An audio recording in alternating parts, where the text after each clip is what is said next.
আমার বন্ধুগুলার খুবই পয়সার অভাব, তাই গাছ থেকে পয়সা বার করতে চলে এসেছে শুশুনিয়া পাহাড়ে। দেখতে থাকো ভিডিওটা কি হচ্ছে। হঠাৎ করে আমার বন্ধু একটা পয়সা পেয়ে গেল, ফুর্তিটা দেখো, কি হাসি দেখো।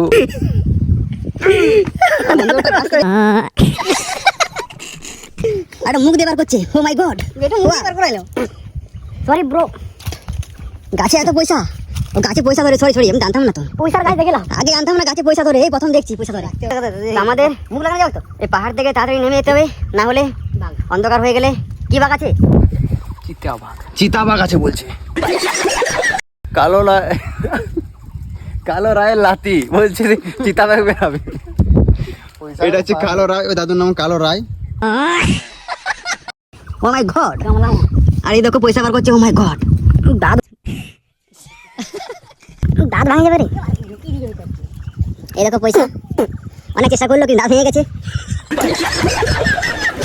আর একজন ভালো হয়ে উপরে কাছে উঠে গেছে পয়সা লোভে। আরেকটা পয়সা বার করে দিয়েছে। ও 5 টাকা হয়ে গেল বেড়ে দাম। কিন্তু এই কালো রায় লাতি পারলো না।